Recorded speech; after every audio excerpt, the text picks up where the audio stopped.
एक ओंकार सतनाम करता पुरख निर्भव निर्वैर अकाल मूर्त अजोनि सैभं गुर प्रसाद। इंसान हमेशा समझता है कि सब कुछ मैं कर रहा हूं, पर धन धन गुरु नानक देव पातशाह कहते हैं कि मैं कर रहा हूं, वो कर रहा है।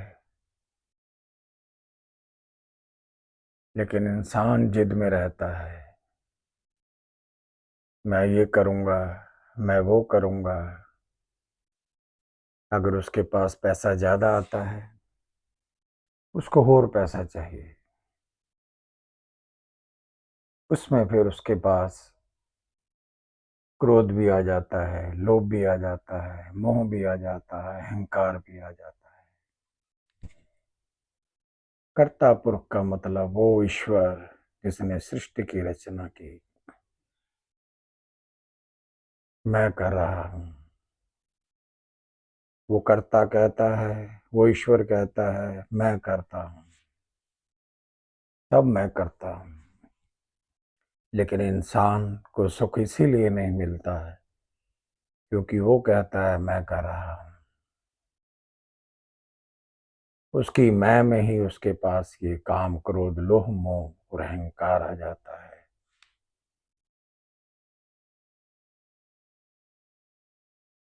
इसलिए कि उसके पास सुख नहीं है।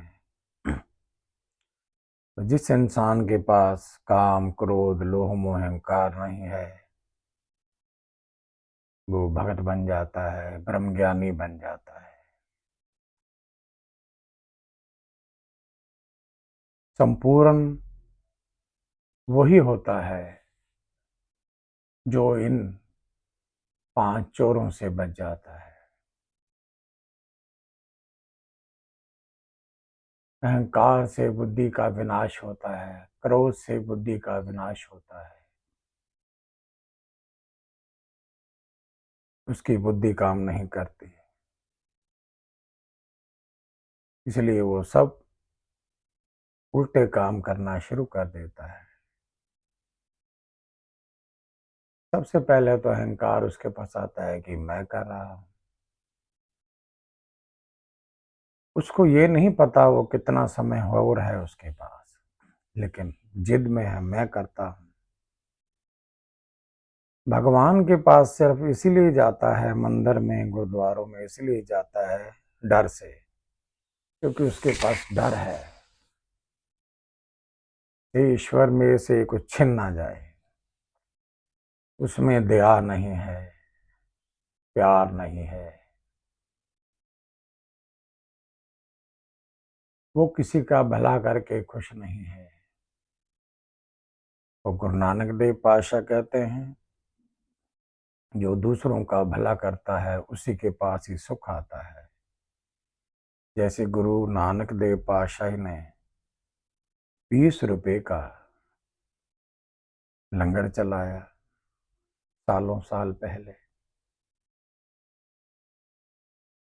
उसके पिता ने उसको बोला कि सच्चा सौदा करके आ। वो 20 रुपए लेके सब जगह गया, घूमा, लेकिन उसे समझ नहीं आ रहा था कि मैं क्या सच्चा सौदा करूं। इतने में उसको कुछ साधु संत दिख गए और वो भूखे थे। जब वो भूखे थे तो उन्होंने बोला गुरु नानक को, हमें खाना खाना है, हमें भूख लग रही है। तो उसने मर्दाना को बोला कि ये 20 रुपए का कुछ सामान लाके खाना बनाते हैं, लंगर बनाते हैं और इनको भूखों साधु संतों को खिलाते हैं।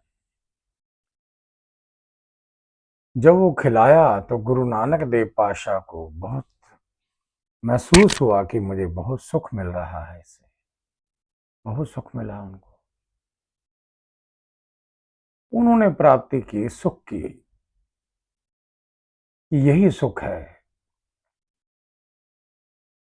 अब उनके पास पैसा नहीं, कुछ नहीं, क्योंकि वो सब साधु संतों को खिला चुके थे। अब उनके पास पैसा नहीं, लेकिन अंदर एक सुख था कि उस परमात्मा की कृपा से मेरे से कुछ उसने करवाया। अंदर महसूस सुख की प्राप्ति हुई। उन्होंने कहा कि इससे ज्यादा सुख कोई नहीं है।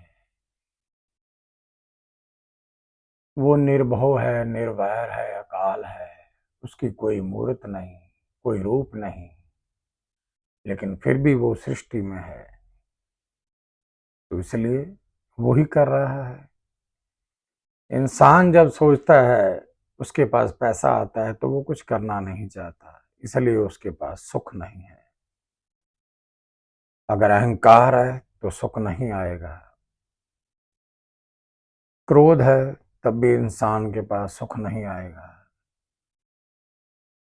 लोभ है तब भी इंसान के पास सुख नहीं आएगा, क्योंकि वो जितना उसके पास धन है वो और चाहता है। वो चाहता है मेरे पास इतना है, वो एक जरिया बना देगा कि मुझे इतना धन चाहिए। फिर अगर वो धन आ जाता है फिर उसको और चाहिए, तो सुख कहां से होगा। उसकी आत्मा भटकती रहती है कि मुझे और धन चाहिए, उसका कोई अंत नहीं है, तो सुख कहां से आएगा, सुख कहां से आएगा। फिर एक समय आ जाता है उसको ये शरीर छोड़ना पड़ जाता है। उसने सुख तो कमाया नहीं, लेकिन लोभ मोह कमा लिया। जब वो संसार को छोड़ के जाता है, उसी के कर्म से उसको आगे चलना पड़ता है, जो उसकी आत्मा होती है।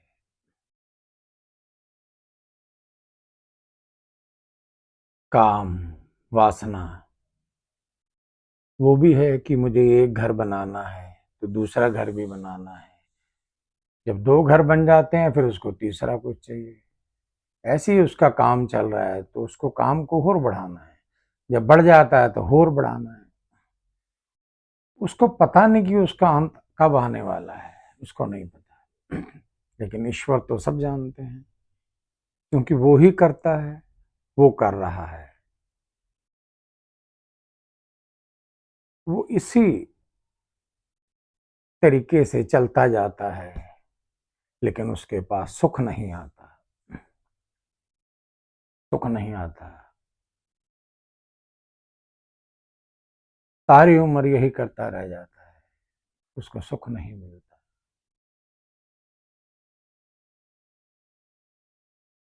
उसको ये भी चाहिए, वो भी चाहिए, सब कुछ चाहिए। जब उसको काफी कुछ मिल जाता है लेकिन उसको फिर कुछ और कुछ चाहिए।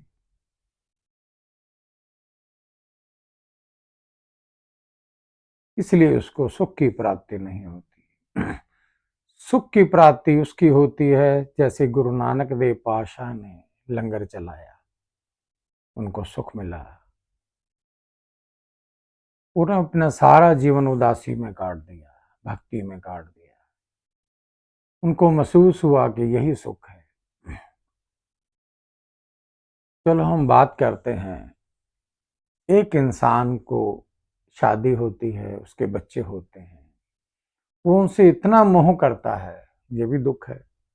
अगर उनको कोई चोट लग जाए, कभी कोई दुख आ जाए, तो उसको दुख महसूस होता है। पर मेरा मानना है उसको पता है कि लास्ट जन्म में भी वो उसका ही बेटा था।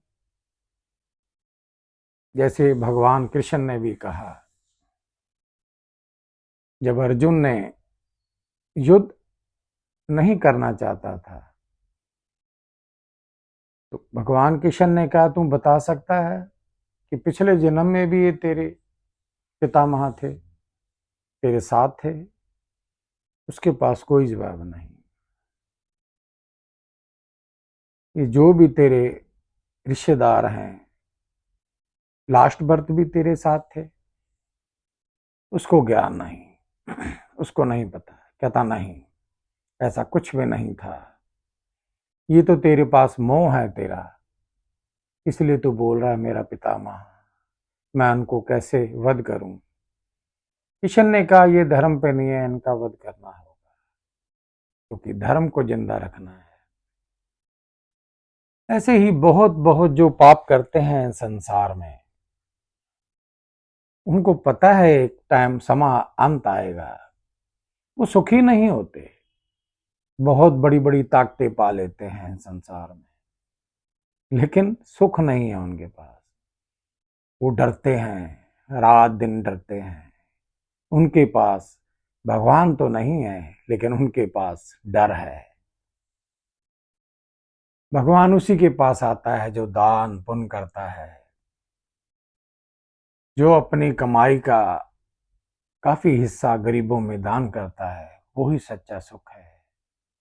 इसलिए इंसान को सुख की प्राप्ति नहीं होती, हमेशा वो दुखी रहता है। जब अंत समय भी आता है, उसको सब पता रहता है कि मैंने जीवन में कुछ नहीं किया।